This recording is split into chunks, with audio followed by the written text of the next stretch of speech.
საქართველოში COVID-19-ის გავრცელების შემდეგ პირველად გამოჯანმრთელებულთა ყველაზე მაღალი მაჩვენებელი დაფიქსირდა დღეს. კლინიკები 29 ადამიანმა დატოვა. მკვეთრად დაბალი ახალი შემთხვევების რაოდენობა. ბოლო 24 საათში COVID-19 6 მოქალაქეს დაუდასტურდა. 2 მათგანი საკარანტინე სივრციდანაა, დანარჩენი 4 ფაქტი კი ისევ ბოლნის და თეთრი წყაროს უკავშირდება, რომლებიც ქვეყანაში ახლა ყველაზე მაღალი რისკის ზონებია. ჩაკეტილ ბოლნისში ჯამში უკვე 120, თეთრი წყაროში კი 47 შემთხვევაა გამოვლენილი.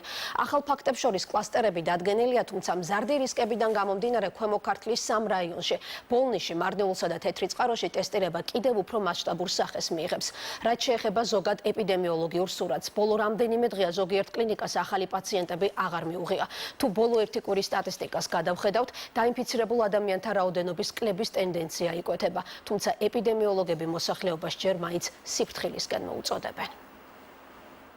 მას შემდეგ, რაც 26 თებერვალს საქართველოში COVID-19-ის პირველი შემთხვევა დადასტურდა, ქვეყანაში ბოლო 24 საათში ყველაზე მეტი 29 პაციენტი გამოჯანმრთელდა. საერთო ჯამში თბილისსა და რეგიონებში დადასტურებული 610 შემთხვევიდან ამ დროისთვის კლინიკებში 333 პაციენტი მკურნალობს. დღეს დადასტურებული 6 ახალი შემთხვევიდან 2 ბოლნისის, 2 თეთრი წყაროს კლასტერიდანაა. დანარჩენი 2 კი საკარანტინე ზონიდან გადაყვანილი პაციენტია.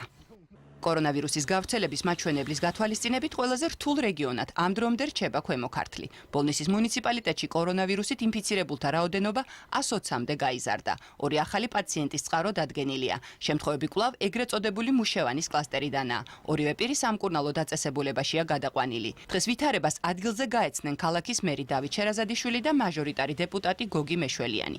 აღნიშნულ სოფელში ახალი კორონავირუსი უკვე 28 ადგილობრივს აქვს დადასტურებული. მუნიციპალიტეტიდან ლაბორატორიაში საკვლევად ჯამში 40 პირის ბიოლოგიური მასალა იყო გაგზავნილი. მათ შორის სოფელ გეტაში დადასტურებული პაციენტების ცხვირხახის ნაცხი. ამჯერად ბოლნისში კარანტინში 96, თვითიზოლაციაში კი 215 მოქალაქე რჩება. ყავს 120 დაინფიცირებული, აქედან 3 გარდაცვლილი და 15 გამოჯანმრთელებული. მიმდინარეობს საინფორმაციო კამპანია. შევხვდით რამდენიმე ადამიანს იმისათვის, რომ ნაცხების აღების პროცედურა ინტენსიურად გაგრძელდეს და ჩვენ საექიმო ჯგუფებს მიეცეთ შეუფერხებელი მუშაობის საშუალება იმისათვის, რომ სრული სურათი ქონდეს ამ სოფელში ინფიცირებული ადამიანების რაოდენობის და მათი ჯანმრთელობის მდგომარეობის. თეთრი წყაროს კლასტერიდან ბოლო 24 საათში COVID-19-ით ინფიცირება ანაკლია განმუხურის საკარანტინე სივრცეში მყოფ 2 მცირეწლოვანს დაუდასტურდა. დედასთან ერთად, რომლის PCR ტესტის პასუხი უარყოფითია, ისინი კატასტროფის ცენტრის მანქანით თბილისში ბოჭორიშვილის სახელობის კლინიკაში სამკურნალოდ გადაიყვანეს. პაციენტების ინფიცირების წყარო ცნობილია.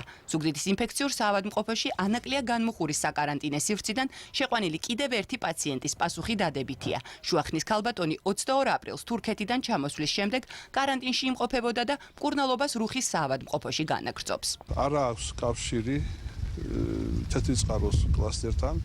არის დამოუკიდებლად 22 აპრილს არის შემოსული თურქეთიდან და პირდაპირ მოყვანილი არის საკარანტინო სივრცეში. ეს ქალბატონი არის საშუალო ასაკის, გადმოყვანილია საკარანტინე ზონიდან, სადაც დადასტურდა PCR ტესტირებით COVID ინფექცია. ამჟამად მდგომარეობა დამაკმაყოფილებელია. კიდევ ერთი ქალბატონი იქნა გადმოყვანილი ასევე საკარანტინე ზონიდან, ასევე საშუალო ასაკის, სადაც არის სუსტად დადებითი პასუხი და ამის ტესტირება უნდა განმეორდეს და შემდეგ მიიღება შესაბამისი გადაწყვეტილება. მარნეულის ჯეო ჰოსპიტალსის კლინიკიდან ლუგარის ლაბორატორიაში საკვლევად გაგზავნილი 2 პირის ტესტის პასუხი უარყოფითია. ერთ მოქალაქეს კი განმეორებითი კვლევა ჩაუტარდება. მარნეულის მუნიციპალიტეტში დღეიდან საჯარო სივრცეებში მომუშავეთა მასობრივი ტესტირება იწყება. კვლევები მარნეულის ცხელების ცენტრში, ჯეო ჰოსპიტალსში ჩატარდება. PCR ტესტირება დაიწყო აღნიშნული ტესტირების ფარგლებში გამოკვლეული იქნება ის ადამიანები, ვინც უშუალოდ ყოველდღიურად მოსახლეობასთან ურთიერთობაში არიან. ექიმები, თანამშრომლები, სხვადასხვა უწყებების, ეს არიან მაღაზიის თანამშრომლები, აფთიაქების თანამშრომლები. კახეთის რეგიონი კვლავ მწვანე ზონად რჩება. ყვარლის სასწრაფო დახმარების ექიმს კორონავირუსი არ დაუდასტურდა. მას ბოჭორიშვილის კლინიკიდან დღეს გაწერენ და საკარანტინე სივრცეში დაზღვევის მიზნით გადაიყვანენ. ვირუსი, გრიპი, თავისი შინაარსით ძალიან რთული მოვლენაა და გამომდინარე აქედან საინტერესო არის ექიმებისთვის, რომ ყოველმხრივ იქნას შესწავლილი ეს საკითხი. ბათუმსა და ქუთაისში COVID ინფიცირების ახალი შემთხვევები უკვე რამდენიმე დღეა არ დაფიქსირებულა. ოკუპირებული ცხინვალის რეგიონში კორონავირუსი კიდევ 2 ადამიანს დაუდგინეს. ამგვარად COVID-19-ით ინფიცირების შემთხვევების რაოდენობა 3-მდე გაიზარდა. ამის შესახებ ინფორმაციას ადგილობრივი მედია ეგრეთ წოდებული სამხრეთ ოსეთის ეგრეთ წოდებულ მთავარ ექიმზე მარინა კოჩიევაზე დაყრდნობით ავრცელებს. დღეს დილით ცხინვალში ეგრეთ წოდებული ოპერატიული შტაბის სხდომაზე ცნობილი გახდა, რომ ოკუპირებულ რეგიონში კორონავირუსის პირველი შემთხვევა დაფიქსირდა. ვირუსი სამხრეთ ოსეთში 30 აპრილს რუსეთიდან ჩამოსულ მამაკაცს დაუდასტურდა. კოჩიევას ინფორმაციით ინფიცირებულს ცხელება კარანტინში ყოფნის დროს დაეწყო და ამჟამად ის ცხინვალის ინფექციური საავადმყოფოს ბოქსირებულ პალატაში მკურნალობს. მასთან კონტაქტში მყოფ ყველა პირს კარანტინში განათავსებენ. კორონავირუსის კიდევ 2 შემთხვევა დაუდასტურდა ადგილობრივ მცხოვრებლებს, რომლებიც ოკუპირებულ ცხინვალში წინა დღით 5 მაისს ჩავიდნენ. ასევე ოკუპირებული აფხაზეთიდან საქართველოს ცენტრალური ხელისუფლების მიერ კონტროლირებად ტერიტორიაზე ამ დროისთვის 160-ზე მეტი პირია გადმოყვანილი. მათი ნაწილი კარანტინში, ნაწილი კი თვითიზოლაციაშია. დე-ფაქტო ხელისუფლების ინფორმაციით აფხაზეთში ჯამში COVID ინფიცირების 3 დადასტურებული შემთხვევა იყო. მათ შორის გამოჯამრთელდა 1 და გარდაიცვალა 1 პირი. სამწუხაროდ მოკლებული ვართ შესაძლებლობას, რომ გადავამოწმოთ მონაცემები, ამიტომ ფაქტობრივად რეალური სურათი არ გვაქვს. ეს არის ღია წყაროებით გავრცელებული ინფორმაცია. გასაკვირი არ არის, რადგან არც ერთი ადგილი მსოფლიო პანდემიის პირობებში დაცული და დაზღვეული არ არის ინფექციის შეღწევისაგან. ჩვენი ინტერესი ის არის, რომ რა თქმა უნდა, ჩვენი მოსახლეობის ჯანმრთელობა იქნეს დაცული ოკუპირებულ ტერიტორიებზე და მოხდეს პრევენცია გავრცელების.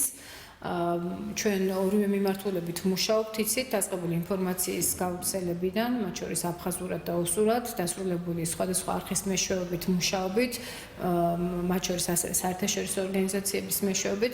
რაც შეეხება დედაქალაქში არსებულ მდგომარეობას, თბილისის ინფექციური საავადმყოფო დღეს 4 გამოჯამრთელებულმა პირმა დატოვა. კლინიკაში ახალი პაციენტები ბოლო 48 საათის განმავლობაში არ მიუღიათ. ამ დროისთვის ინფექციურ საავადმყოფოში მკურნალობას 54 COVID ინფიცირებული აგრძელებს. მათგან 1 პაციენტის მდგომარეობა კრიტიკულია. მას თანდართული დაავადებები აქვს და ჯერჯერობით მისი კლინიკური ნიშნები მართვას არ ექვემდებარება. რაც შეეხება ბოჭორიშვილის სახელობის კლინიკას, საავადმყოფოში მოთავსებულია 69 COVID ინფიცირებული პირი, მათ შორის საყურადღებო 10 პაციენტია. ერთის მდგომარეობა კი მძიმედ ფასდება. მძიმე პაციენტებიდან რჩება კვლავ ის ერთი კრიტიკული მძიმე პაციენტი, ხანდაზმული არის პაციენტი, მას აქვს ძალიან მძიმე პნევმონია და როგორც ყოველთვის გეუბნებით, თანარსებული დაავადება აქვს, 2 მძიმე დაავადება, ეს არის შაქრიანი დიაბეტი და ძნელად სამართავი ჰიპერტონული დაავადება. პროგნოზი ჯერჯერობით როგორი იქნება, ვერ გეტყვით. ბოჭორიშვილის კლინიკაში, ბოქსირებულ სექტორში მკურნალობს 84 პაციენტი. აქედან 69-ს აქვს დადასტურებული COVID-19-ის დიაგნოზი. 69-დან 19-ია 18 წლამდე ასაკის მოზარდი. 1 პაციენტი რჩება რეანიმაციაში, 10 პაციენტი რჩება საყურადღებო. რესპუბლიკურ საავადმყოფოში ბოლო 24 საათში 9 ახალი პაციენტი მიიღეს და ჯამში კლინიკაში 44 COVID ინფიცირებული მკურნალობს. ახალი პაციენტები ადგილზე სხვადასხვა კლინიკებიდან და საკარანტინე სივრცეებიდან შეიყვანეს. მათი მდგომარეობა სტაბილურია. ეს ვირუსი მოგახსენებათ, რომ ახალია, კარგად არავინ არ ვიცნობს, შეიძლება რაღაც სიურპრიზები ქონდეს, მაგრამ ვიმედოვნებთ, რომ ვირუსმა დაიწყო დაღმასვლა და ისეთი პიკი არ გვექნება, რომ ჯანმრთელობის ჯანდაცვის სისტემა საქართველოში ამას ვერ გამოვაკლდეს. 3 გამოჯამრთელებული პაციენტი ყავს პირველ საუნივერსიტეტო კლინიკას, სადაც მკურნალობას 61 პირი აგრძელებს. აქედან რეანიმაციულ განყოფილებაში 4 პაციენტი რჩება, 2 მართვით, 2 კი სპონტანურ სუნთქვაზე. რაც შეეხება კლინიკაში მოთავსებულ ინფიცირებულ მედიკოსებს, მათი მდგომარეობა ისევე როგორც ორსული პაციენტების მდგომარეობა დამაკმაყოფილებელია. გაუმჯობესებულია 47, 80 და 70 წლის პაციენტების კლინიკური სურათიც, რომლებიც აღნიშნულ საავადმყოფოში დაახლოებით 1 თვეა მკურნალობენ. ქალბატონი, რომელიც არის 80 წლის ქალბატონი იმყოფება ჩვენ კლინიკაში დაახლოებით 3 კვირა. მისი მდგომარეობა შემოყვლისას იყო მძიმე, შემოყვლისთანავე გადაყვანილი იქნა მართვით სუნთქვაზე, სუნთქვილწვავე უკმარისობის და წვავე რესპირატორული დისტრესის გამო. გუშინ წინ მოიხსნა ქალბატონი აპარატიდან, ამ ეტაპზე მისი მდგომარეობა სტაბილურია. Facebook-ის ოფიციალურ გვერდზე განცხადება გაავრცელა ამერიკის შეერთებული შტატების საელჩომ, სადაც ნათქვამია. COVID-19-მა თითოეულ ჩვენგანზე იმოქმედა იმ დროს, როდესაც ყურადღება უმეტესად დიდ ქალაქებზეა მიპყრობილი, ჩვენ გვსურს მადლიერება გამოვხატოთ რეგიონებში. ამ გამოწვევის წინააღმდეგ მებრძოლი სამედიცინო პერსონალის მიმართ. უფრო ნაკლები რესურსით, დიდი დისტანციითა და ლოჯისტიკური სირთულეებით, ეს პროფესიონალები ძირითად როლს თამაშობენ საქართველოს მოქალაქეების ჯანმრთელობისა და უსაფრთხოების უზრუნველყოფისთვის. ყველას, ვისაც წვლილი შეგაქვთ რეგიონში COVID-19 საპასუხო ქმედებებში, გთხოვთ მიიღოთ ჩვენი უდიდესი მადლიერება. ამ დროისთვის საქართველოში COVID-19-ის 610 დადასტურებული შემთხვევაა. მათ შორის გამოჯანმრთელებულია 269 და გარდაცვლილია 9 პაციენტი.